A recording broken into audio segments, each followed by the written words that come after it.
Hello my dear students, मैं PK Vidyarthi, assistant lecturer civil engineering, RBS polytechnic बिशपुरी।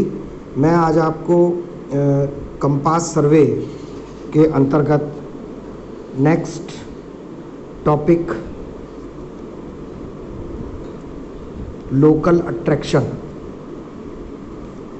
क्या होता है, इसको किस तरह से डिटेक्ट करते हैं और किस तरह से हम जो ट्रैवर्स होता है, जो क्लोज ट्रैवर्स होता है या ओपन ट्रैवर्स होता है, उसको क्लियर करते हैं, क्लीन करते हैं। और ये लोकल अट्रैक्शन जैसा इसके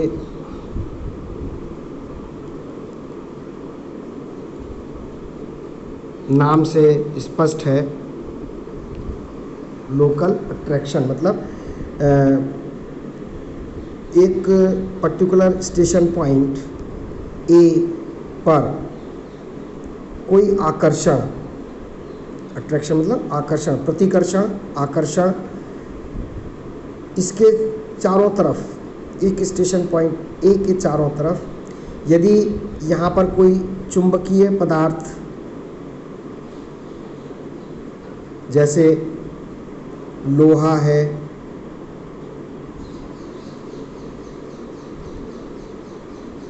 तार है, या कोई ज़मीन में पड़ा हुआ लोहे का कोई तत्व है, या कोई आसपास इसके इलेक्ट्रिक पोल है, तो होता क्या है कि जो मैग्नेट है, जो हम कंपास है, कंपास में क्या है, चुंबकीय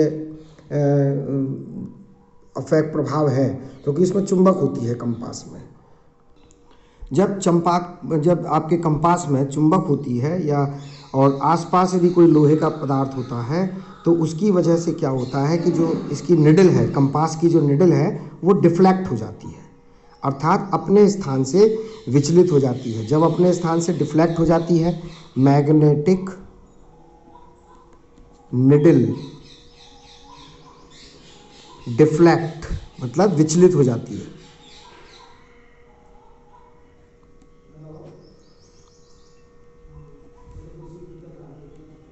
जब अपने स्थान से विचलित हो जाती है, तो वो जो रीडिंग होती है, जो हम ले रहे होते हैं ए स्टेशन पॉइंट से बी स्टेशन पॉइंट की तरफ को, मान लीजिए ये आपका नॉर्थ डायरेक्शन है, तो ये जो रीडिंग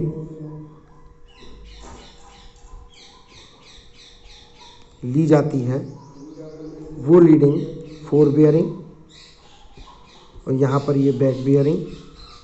यदि लोकल अट्रैक्शन की वजह से जो फोर बियरिंग है उसमें कोई प्रभाव आ रहा है और बैक बियरिंग में, यहाँ पर बैक बियरिंग है, या बैक बियरिंग में कोई प्रभाव आ रहा है, तो हमने आपको एक फार्मूला बताया था। फार्मूला है बैक फोर बियरिंग और बैक बियरिंग का डिफरेंस 180 डिग्री होना चाहिए। ठीक है, तो लोकल अट्रैक्शन क्या होता है, किसी स्टेशन पॉइंट पर लोहे के चुंबकीय प्रभाव के कारण मैग्नेटिक निडल का डिफ्लेक्ट हो जाना, विचलित होना, लोकल अट्रैक्शन को प्रभावित करता है। और जो बियरिंग हम नाप रहे होते हैं वो बियरिंग प्रभावित हो जाती है, और जब वो बियरिंग प्रभावित हो जाती है तो वो जो एंगल हम जो नाप रहे हैं वो करेक्ट नहीं होता। जब वो करेक्ट नहीं होता, इसकी जानकारी हमें कैसे होती है, इसकी जानकारी हमें ऐसी होती है कि ए से बी की तरफ हम चेन लाइन में जाते हैं, तो फोर बियरिंग और बैक बियरिंग का अंतर ये 180 डिग्री होना चाहिए, जो कि नहीं आता, तो ये डिटेक्ट हो जाता है। अब वो डिटेक्ट कैसे, डिटेक्ट का क्या वजह है, डिटेक्ट या तो ए पर होगा या बी पर होगा, किसी एक पॉइंट पर होगा। ये तो नहीं पता चल रहा है इससे कि वो कहाँ पर है, ए पर भी हो सकता है और बी पर भी हो सकता है, तो उसके लिए हम फिर आगे बढ़ेंगे, और जब तक आगे जाएंगे तब तक, अब हम ये सी स्टेशन पॉइंट पे आ गए, तो यहाँ पर ये नॉर्थ डायरेक्शन, ये इसकी फोर बियरिंग और ये इसकी बैक बियरिंग, ये θ1 डिग्री, ये θ2 डिग्री, ये θ3 डिग्री, और ये theta 4 degree. Theta 1 degree difference, theta 2 degree is equal to 100 degree होना चाहिए। थीटा 3 डिग्री, थीटा 4 डिग्री, ये 180 होना चाहिए। यदि इनमें से 180 कोई भी नहीं है तो उन दो बिंदुओं में से किसी एक पर लोकल अट्रैक्शन का प्रभाव है। ठीक है, तो ये दो बातें इसमें हो गई। कॉजेज़ क्या है, कॉजेज़ हो गया, डिटेक्शन हो गया। अब इसके को किस तरह से हम, ये जो एरर आती हैं उस एरर को किस तरह से हम लोग क्लियर करते हैं, ये इसका एक एग्जाम्पल लेकर के एरर और उसका करेक्शन। अब इसमें इसके कॉजेज़ हो गए,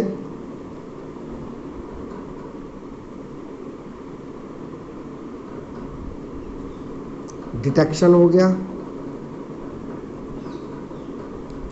किस तरह से डिटेक्ट करते हैं। अब इसमें आता है इसका नेक्स्ट आपका error and correction.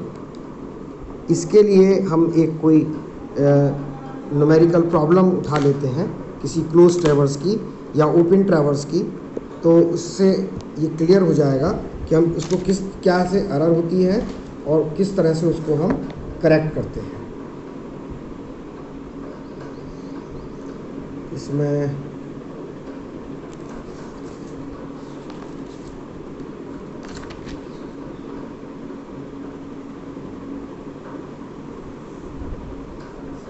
Local attraction का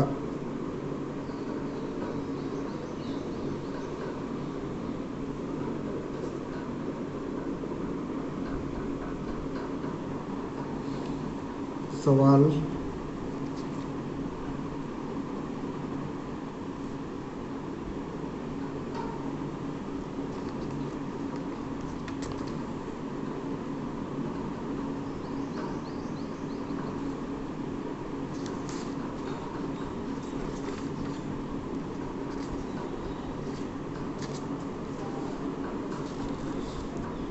ये वाला सवाल ले लीजिए।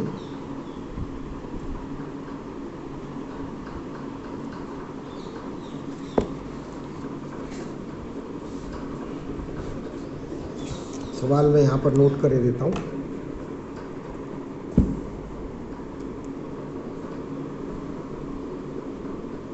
A B C D E A, ये एक क्लोज ट्रैवर्स है।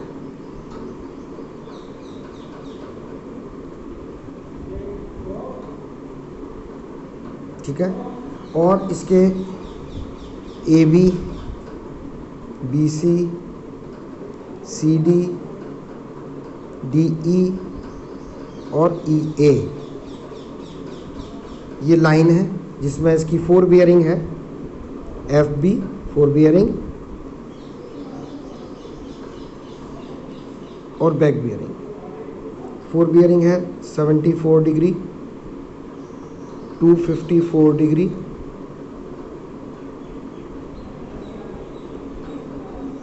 91 डिग्री डीसी की, और ये है 271 डिग्री।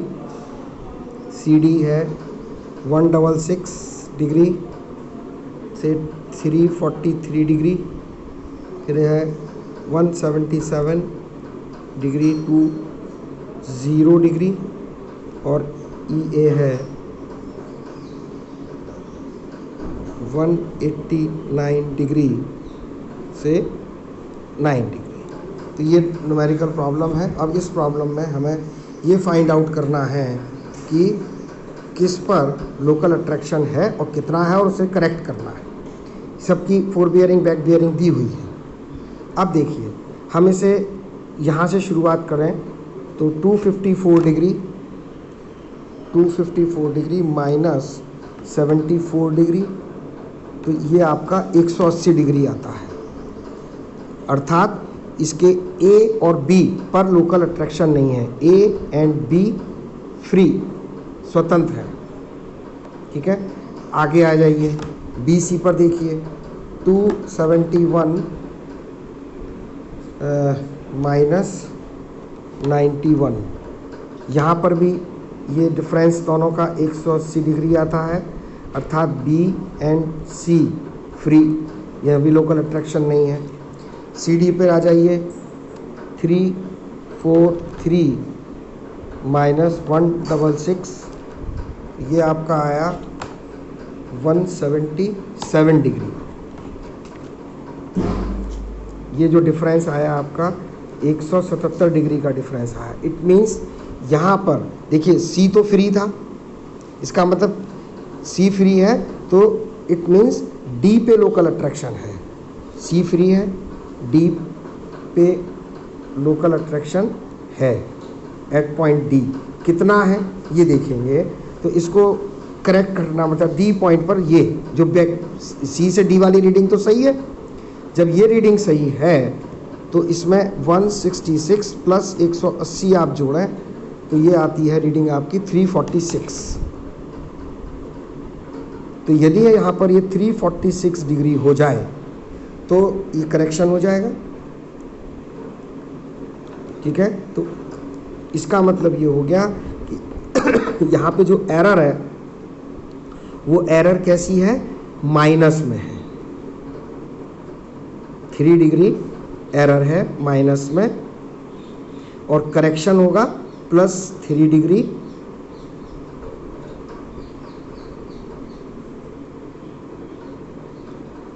ये डी पॉइंट पे है, ठीक है। अब इसी तरीके से यहाँ पर भी है, एरर माइनस की है, तो इसको हम यहाँ पर जब करेक्ट करेंगे, क्योंकि ये आ गया करेक्शन +3 डिग्री है, एरर 346 पे आने पे सही हो जाता, तो 343, तो इससे -3 करेंगे तो ये रीडिंग आ जाएगी, तो -3 का तो एरर हो गया। और करेक्शन करने के लिए इसमें 3 जोड़ेंगे तो प्लस करेक्शन हो गया। तो यहाँ पर भी हम, क्योंकि ये डी पॉइंट है तो डी पॉइंट पे हमें 3 का करेक्शन करेंगे तो ये 180 डिग्री हो जाएगी, और 180 डिग्री और इसका 0 का डिफरेंस देगा तो यहाँ पर भी 180 डिग्री आता है। इट मीन्स ई पॉइंट हमारा स्वतंत्र है, सही है। इस पर आ जाइए, यहाँ पर इन दोनों का डिफरेंस देखिए, ये भी 180 डिग्री आता है। तो इस तरह से हम ये कह सकते हैं कि इसमें ए बी सी और ई फ्री है, फ्री फ्रॉम लोकल ट्रैक्शन, ठीक है। A B C E free from local attraction, और जो डी पॉइंट है, डी अफेक्टेड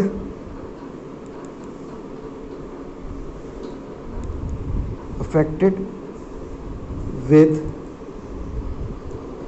लोकल ट्रैक्शन, ठीक है। और कितना है error is equal to -3 degree and correction is equal to +3 degree, ठीक है।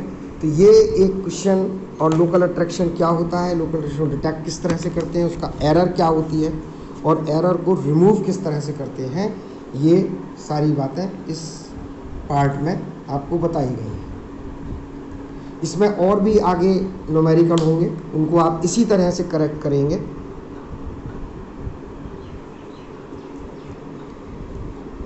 इसके बाद इसमें जो नेक्स्ट सिलेबस है वो है आपका calculation of included angles in A compass traverse. अब इसमें कुछ एक न्यूमेरिकल्स हैं। इंक्लूडेड एंगल क्या होता है, एक्सक्लूडेड एंगल, ये सभी चीज़ें मैं अभी आपको इसमें और बताता हूँ। अब आ जाइए किसी भी क्लोज ट्रैवर्स में,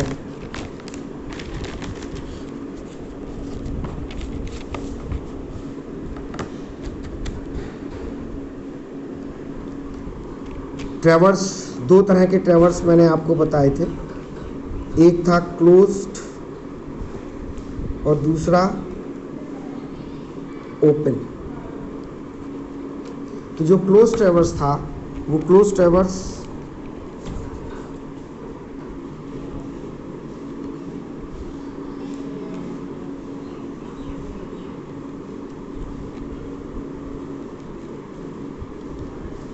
ए बी सी डी और ई, ये क्लोज ट्रैवर्स है, ठीक है सर। और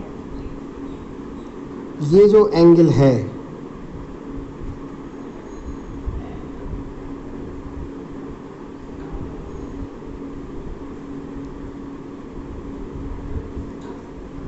ये एंगल इसके इंक्लूडेड एंगल है।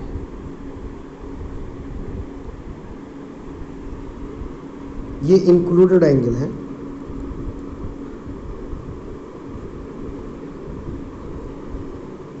ए बी सी, अंदर की तरफ के, अंतर्गत कोण भी कहते हैं। और ये जो पार्ट है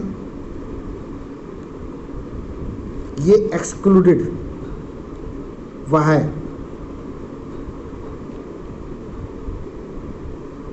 ये है आपका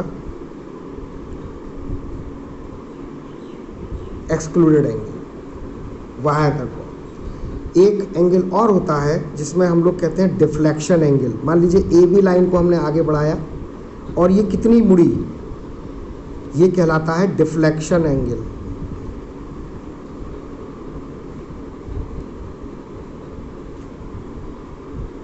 इसी तरीके से बी सी से ये कितना मुड़ा, ये डिफ्लेक्शन।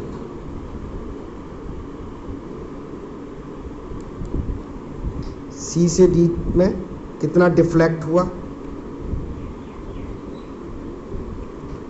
डी से ई में कितना डिफ्लेक्ट हुआ, डी से ई में कितना डिफ्लेक्ट हुआ, और ई से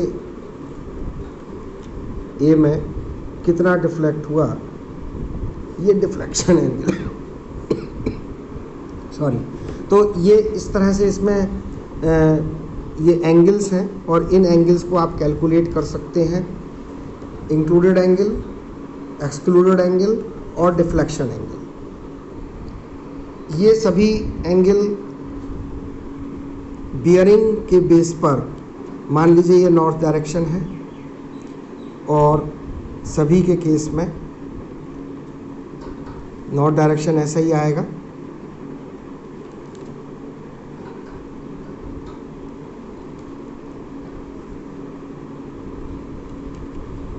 और इन सभी लाइन का फोर बियरिंग और बैक बियरिंग आप निकाल सकते हैं। अब आप फोर बियरिंग और बैक बियरिंग, ये फोर बियरिंग ए बी की है और ये बैक बियरिंग ए ई की है। ए बी की फोर बियरिंग यहाँ तक और ये फोर बियरिंग, तो इन दोनों को डिफरेंट लेंगे तो ये आपका इंक्लूडेड एंगल आ जाएगा। इसे कैलकुलेट कर सकते हैं। अब जैसे बी से सी आ रहे हैं तो बी से सी की फोर बियरिंग, बी से सी की फोर बियरिंग ये होगी और बी से सी की बैक बियरिंग ये होगी और ए बी की बैक बियरिंग ये होगी। तो यहाँ पर ये इंक्लूड एंगल निकाल सकते हैं। अर्थात हम ये ज्योमेट्रिकल तरीके से जितने भी इंक्लूडेड एंगल हैं इनको कैलकुलेट कर सकते हैं। ऑल इंक्लूडेड एंगल्स को कैलकुलेट किया जा सकता है।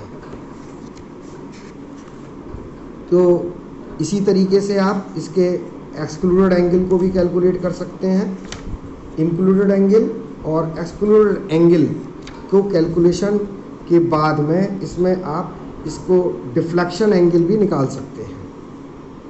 तो ये कुछ एक इसमें रटने या वैसे करने की ज़रूरत नहीं है। जो सीधा सीधा जब आप ज्योमेट्री इस्तेमाल करेंगे तो इंक्लूडेड एंगल आप कैलकुलेट कर सकते हैं। और इसके ऊपर यदि कोई सवाल उठाना चाहे सवाल ले लीजिए। मैं अभी सवाल एक उठा लेता हूँ और उसी के बेस पर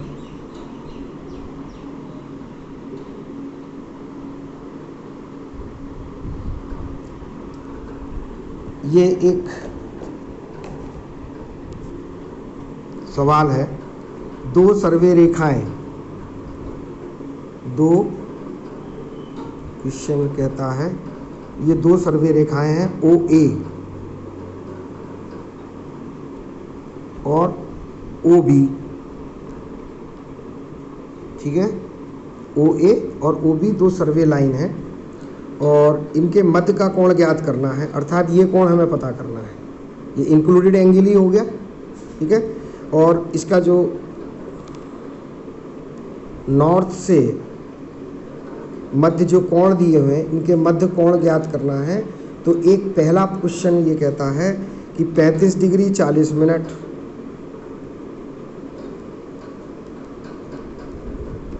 और 163 डिग्री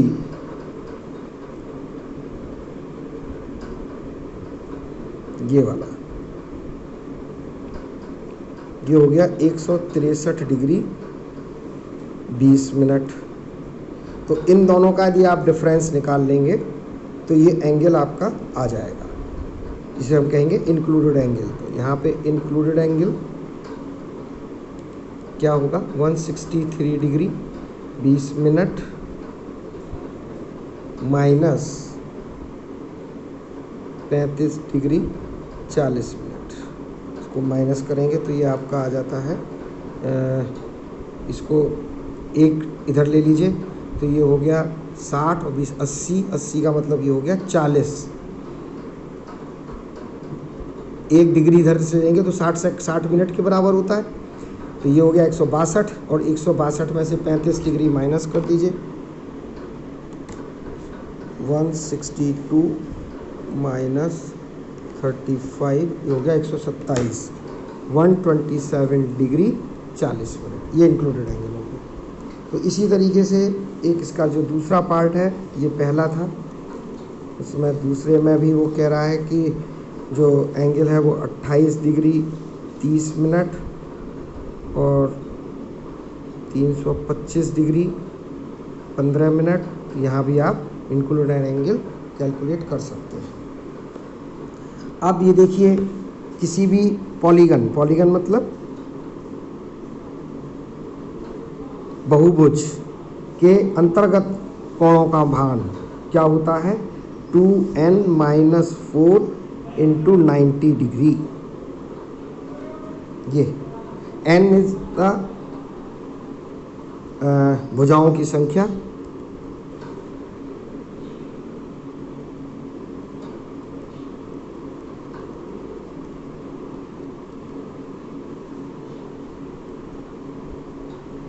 ये हो गया अंतर्गत कोण, योग अंतर्गत या कोणों का योग, और बाह्य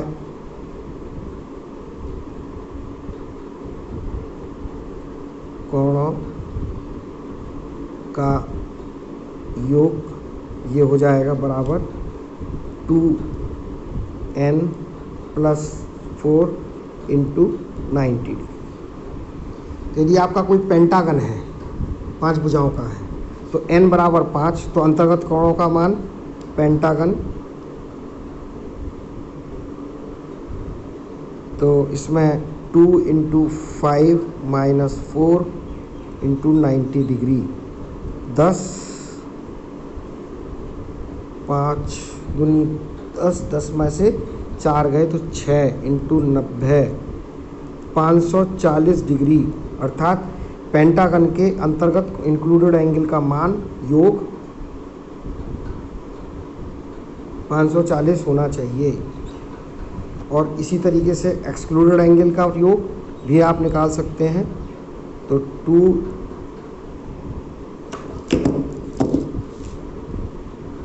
2 इंटू 5 प्लस 4 इंटू 90 डिग्री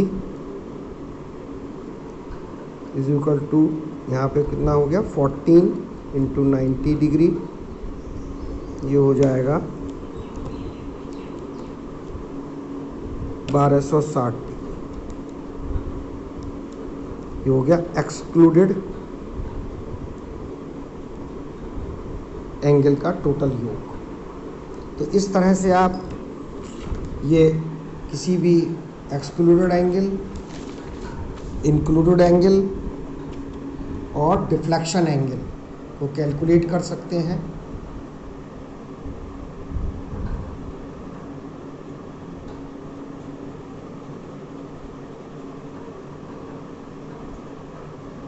समझने के लिए अब आप समझ सकते हैं कि किस तरह से हम लोग इसको कंप्लीट करते हैं। तो कंपास का ये चैप्टर आज यहीं कंप्लीट होता है और नेक्स्ट टाइम पे मैं आपको इसका आगे जो लावल का चैप्टर है वो शुरू कराऊंगा।